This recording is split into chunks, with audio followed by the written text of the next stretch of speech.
সাভার পৌরসভা ও আশুলিয়াকে একত্রিত করে সাভার সিটি কর্পোরেশন গঠনের নীতিগত সিদ্ধান্ত নিয়েছে অন্তর্বর্তী সরকার। এ নিয়ে স্থানীয় জনগণের মধ্যে আনন্দ ও শঙ্কার মিশ্র প্রতিক্রিয়া দেখা গেছে। একদিকে যেমন সিটি কর্পোরেশনের মর্যাদা প্রাপ্তি এবং উন্নত নাগরিক সুবিধা পাওয়ার প্রত্যাশা রয়েছে, তেমনি নতুন প্রশাসনিক কাঠামো, বর্ধিত কর এবং সম্ভাব্য অন্যান্য পরিবর্তনের বিষয়ে উদ্বেগ আছে। সিটি কর্পোরেশন করার প্রস্তাবে উল্লেখ রয়েছে, সাভার এখন দেশের অন্যতম শিল্প, শিক্ষা ও ব্যবসা কেন্দ্র হিসেবে পরিণত হয়েছে। কিন্তু সীমিত সম্পদ ও জনবল নিয়ে পৌরসভা ক্রমবর্ধমান জনসংখ্যার নাগরিক চাহিদা পূরণে হিমশিম খাচ্ছে। বিশেষ করে আশুলিয়া অঞ্চলে বিপুল গার্মেন্টস শিল্প, শ্রমিক বসতি ও আবাসিক এলাকা গড়ে ওঠায় ইউনিয়ন পরিষদের আওতায় নাগরিক সেবা প্রদান এখন প্রায় অসম্ভব হয়ে পড়েছে। যানজট, অপর্যাপ্ত স্যানিটেশন, বর্জ্য ব্যবস্থাপনার অভাব ও পরিবেশ দূষণ সেখানে নিত্যদিনের সমস্যা হয়ে দাঁড়িয়েছে।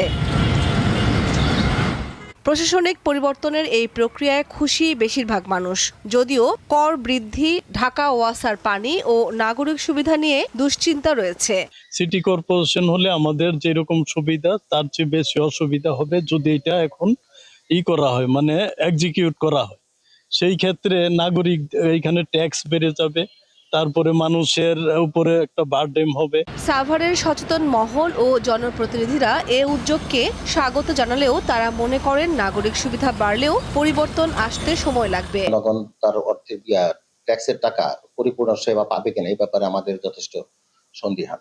আমরা চাই ইন্টারিম গভর্নমেন্ট যদি এটা সিটি কর্পোরেশন কার্যকর করে, তাহলে সাভারের মানুষ যাতে পরিপূর্ণ সিটি কর্পোরেশন সুযোগ সুবিধা ভোগ করতে পারে তারও তড়িৎ ব্যবস্থা করা এবং জনগণকে তাদের সহনশীল ট্যাক্সের আওতায় এনে এটা পরিচালিত হয় এবং রাষ্ট্র ঢাকা রাজধানীর উপকণ্ঠে সাভার এই এলাকাটাকে প্রায়োরিটি দিয়ে একটা অল্প সময়ের মধ্যে নাগরিক সেবা বৃদ্ধি করে মানুষের কল্যাণ বয়ে আনে, এটাই আমাদের প্রত্যাশা। বিশেষজ্ঞরা বলছেন, নতুন সিটি কর্পোরেশন গঠনের মাধ্যমে পরিকল্পিত নগরায়ন নিশ্চিত করা গেলে সাভার ও আশুলিয়ার জনজীবনে আসবে ইতিবাচক পরিবর্তন।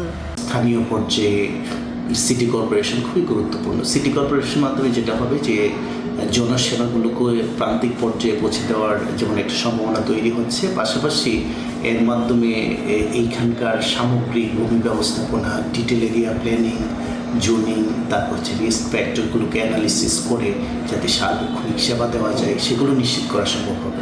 সাভার হবে দেশের 13তম সিটি কর্পোরেশন। এছাড়াও দেশে বর্তমানে 330টি পৌরসভা রয়েছে।